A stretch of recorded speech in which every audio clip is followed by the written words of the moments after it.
24 тема Кыргыздардын калмактарга каршы күрөшү. 15-кылымда ойроттордун өз алдынча хандыгы түзүлгөн. 16-кылымдын аяк ченинде ойроттор күчөп Тыргоот, Нербөт, Хошут, Чоростордон турган Дөрбөн ойрот, 4 ойрот союзун түзүшкөн.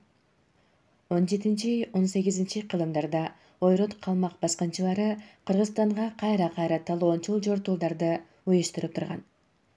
Теги жагынан монголдордун оң канатына тиешелүү элдерди түрк элдери илгертен эле калмактар, жуңгарлар, ойроттор деп аташчу.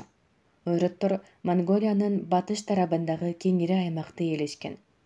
16-кылымдан баштап калмактар батышты көздөй жылышып, кыргыз-казактардын жерлерине коркунуч туудурат.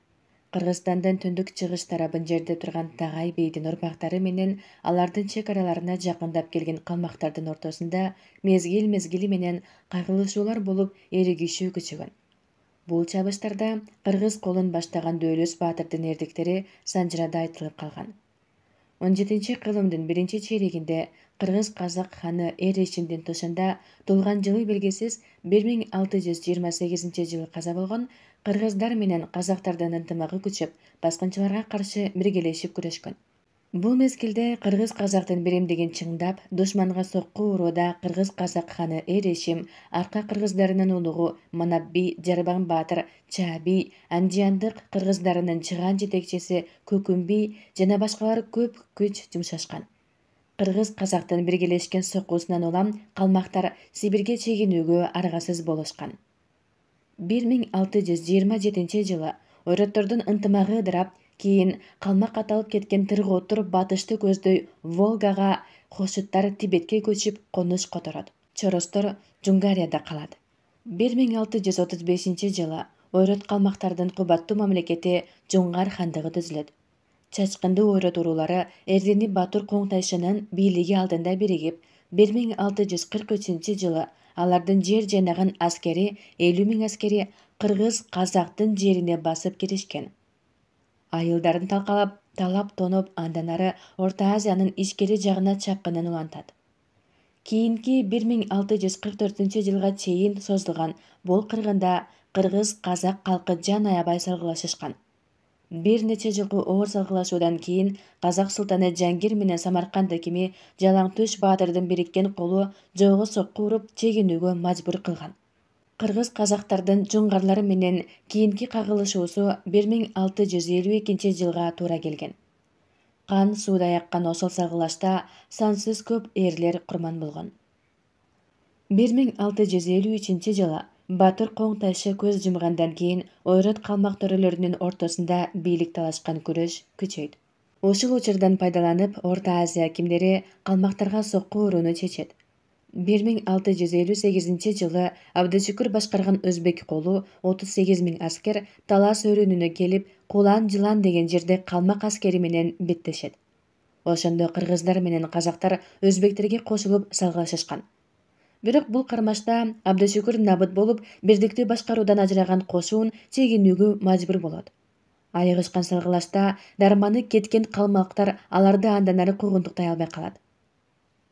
Коңтайшы Галдан Бошоктунун тушунда калмак феодалдары кыргыз-казак журтуна бир нече жолу кол салат.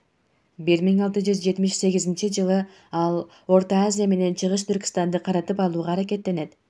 1680-жылы Жаркентти каратат. 1681-1683-жылдары Сайрамды, азыркы Чымкент шаарына жакын жерди камап, бирок ала алган эмес. Жинденген Галдан Бошокту эми Андиян менен эки суу аралыгына аттанат. Жолдо калмактар Ошту ээлешет. Андиянды өзбектер менен кыргыздар жан аябай коргошот. Эки суу аралыгын коргоодо Кулчыгач, Кочкор, Кулжабаш баатыр баштаган Жедегер уруусунун жоокерлери калмактарды тентек сайдан тосуп сокку урат. Максаты ишке ашпаган калмактар кайра Сайрамга келип, жан аябай чабуул кое берип, акыры багындырып тынат.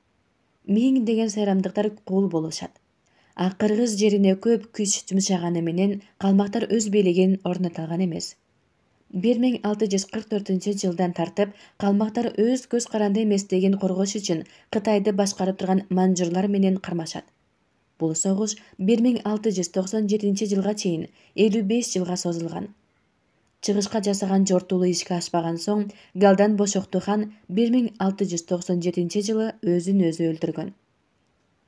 Кыргыз казактар менен жоңгарлардын ортосунда мамилелер Севан Рабдандын анын уулу Галдан Серендин тушунда кайрадан кескин курушуп кетет. 18-кылымдын башында Жуңгар хандыгынын манжурлар менен согушуп алсыраганын сезген кыргыз казактар калмактарга тарттырып жиберген жерлерин кайтарып алууга аракеттенишет. Бирок 1727 жылы алар Жуңгар баскынчыларынын 60 000 аскери жаңы чабуулуна туш болуп жеңилип калышат да Теңир тоолу кыргыздардын бир бөлүгү Ферганага, Тажикстанга, казактардын кыйласы Бухара, Кожент, Самаркандга кире качат. Казак хандарынын ордо шаары Түркстан душмандардын колунда калган. 1723 жылы Ысык көлдүн чыгыш тарабын Севан Рабдан каратып алган. 1732 жылы калмактар Кетмен төбөнү басып алган. Ошол кезде элде казак кайың сааганда кыргыз ысар киргенде деген лакап сөз калган. Анткени кыргыздардын бир бөлүгү Тажикстандагы ысарга Кесар качып, казактар ачарчылыкта кайыңдын суусун, ширесин агызып ичип жан баккан экен. Калмак феодалдарынын баскынчылык саясатына кыргыздар коргонуу менен гана жооп берген жок. Ыгы келген жерде алар да чабуул коюп турган. Маселен, 1747 жылы Акмат бей баштап барган кыргыз кошуну 10 000 аскер Кашкар тараптагы калмактарды талкалап жеңиш менен кайтат. Калмактар менен кыргыздардын ортосундагы чоң согуш 1748-1749 жылдарга туура келет. Ал согушту негизинен кашкарлык кыргыздар жүргүзгөнү белгилүү. Адегенде Цеван Доржи, Ажан, кийин Лама Доржи башкарган Жуңгар колу согушта жеңилип көп аскеринен ажыраган. 1749 жылы калмактар кыргыздарга каршы 27 000 аскерин жиберген. Жортуул 3 айга созулуп, кайрадан баскынчылардын жеңилүүсү менен аяктаган. Бул ири жеңиштер кыргыз калмак мамилелеринин тарыхындагы бурулуш мезгилдин башталышы. Тактап айтканда, ата журтту баскынчылардан толук бошотуунун башталышы эле. Бирок Жуңгар хандыгы бытыранды кыргыз казак урууларына караганда али кубаттуу эле, ошондуктан алар 17-кылымдын экинчи жарымынан 18-кылымдын биринчи жарымына чейин калмактардын бийлигине моюн сунуп, оор салыктарды төлөп турган. Хандыктагы ич ара саясий ынтымактын бузулушу, ошондой эле Орто Азия жана Чыгыш Түркстандын калкынын, тактап айтканда кыргыз, казак, өзбектердин көз каранды эместиги үчүн тынымсыз күрөштөрү Жуңгар мамлекетинин алын кетирип салган. Бул мезгилде калмактарга каршы кыргыздардын күрөшүнүн башында Маматкул, Тынай, Чоңмамбет, Жанболот, Нияз Баатыр, Балбак Баатыр, Карачолук Баатыр, Базыл Баатыр, Качике, Кошой, Ныша, Бердике, Тууби, Каработо жана башкалар турган. 1757-1758 жылдары калмактар Кытай тараптан катуу кыйраткыч соккуга кабылат. Бул согушта Жуңгар хандыгы кыйрап жок болот. 1 миллионго жакын, тактап айтканда, калмак калкынын 70% кээ бир маалымат боюнча теңи ырайымсыздык менен өлтүрүлөт. Аман калганы Россияга, Орто Азияга качат. Алардын бир бөлүгү кыргыз журтуна баш калкалап, кийин Сарт калмак деген жаңы урууну түзгөн. Алар азыр Каракол шаарына жакын жерде жашашат. Чыгыш Түркстанды басып алгандан кийин Цин бийлиги бул аймакты Синцзянь, кыргызча жаңы чек, жаңы эйлик деп атаган. Ал эми ага чейин Кашкарды башкарып турган Кожо Ферганага кире качат. Жуңгар хандыгын талкалаган соң Цин бийлиги Чыгыш Түркстан жана Орто Азия элдерин багындырууга умтулуп, кыргыз, казак, өзбектерге коркунуч туудура баштайт. Кыргыздар 18-кылымдын 50-жылдарынын аяк ченинен тартып кубаттуу күчкө айланганда, Чыгыш Түркстанда жергиликтүү элдердин Кытай баскынчылыгына каршы күрөшүнө зор колдоо көрсөтүп турган. Цин бийлик төбөлдөрү бекеринен кыргыздарга кылдаттык менен абайлап мамиле кылып, аларды тынчтык сүйлөшүүлөр аркылуу өз тарабына тартууга же бейтарап кылууга аракеттенишкен эмес. Сары багыш бийи Атаке Баатыр калмак баскынчыларына каршы күрөштө түндүк кыргыз урууларына башчылык кылган. Жоонун жортулдарынын маалында бүлгүнгө учураган, чачыраган элдин башын бириктирүүгө жана ошол кыйын кезеңде көз каранды эместиги үчүн кармашта кыргыздарга арка бел боло ала турган мамлекет менен мамиле кылууга көп күч жумшаган. Кыргыз жеринде туруктуу жашаган Кытай аскери, аскердик чептер, турак жайлар болгон эмес. Кытай аскерлеринин зордук зомбулугуна кыргыздар татыктуу жооп кайтарышкан. Кытай аскери менен кыргыздар биринчи жолу 1758 жылы кагылышат. Цин генералы Жаухойдун кошуну качкан калмактарды куугунтуктоону сылтоо кылып, иле өрөөнү аркылуу Санта шашуусунан өтүп, Ысык көл кылаасына кирип келген. Көлдүк уруулар айгышкан согуштан кийин Кытай аскерлерин кыргыз жерин таштап кетүүгө мажбур кылган. Кыргыздарды күчкө салып багындыра албасына көзү жеткен Кытай бийлиги алар менен тынчтык байланышты түзүүгө аракеттенет. Генерал Жаухойдун демилгеси боюнча түндүк кыргыздар 1758 жылы өз элчилерин Пекинге жөнөткөн. Элчилердин курамында Солто уруусунан Ныша Баатыр, ал Кытай тилин жакшы билген. Бугу Сары Багыштын атынан Черикчи Темир уулу делегацияга башчылык кылган. Төреке Чеки Саяктан, Шүкүр Кузчу болгон. Бул элчилерди атайын жабдып Кытайга жөнөткөн ошол кездеги түндүк кыргыздарды бийлеп турган Маматкул бий болгон. Элчилерди Кытай императору Цянь-Лунь жылуу кабыл алган. Чыгыш Түркстанда Кытайдын бийлиги орногондон кийин андагы кыргыздардын бир бөлүгү Кыргызстанга журт которот. Алсак 1760-жылы 1000ден ашуун кыргыз Кашкардан ат башыга көчүп келген. Чыгыш Түркстанды кыргыздар уйгур, казак, өзбек, дунгандар менен бирге Цин үстөмдүгүнө каршы күрөшкө дайыма катышып турган. Цин баскынчыларына каршы күрөштөн Анжан Аксылык, Алайлык кыргыздар да четте калган эмес.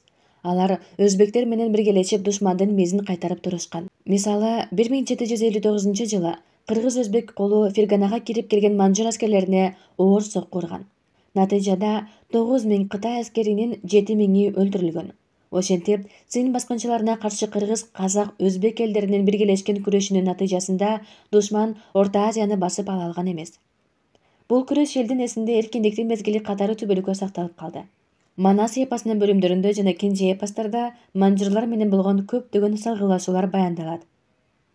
17-18 кылымдарда Ойрут калмак баскынчыларына каршы күрөштө кыргыз, казактар бирге болушканын айттык.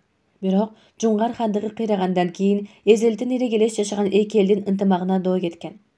Эми кыргыз, казак феодалдары калмактардан бошотулган жайыттарды, конуштарды талашып, өз ара чатакташа башташат. Бул чатактын ырбашына эки элди кайраштырып турган Цин төрөлөрү да күнөөлүү.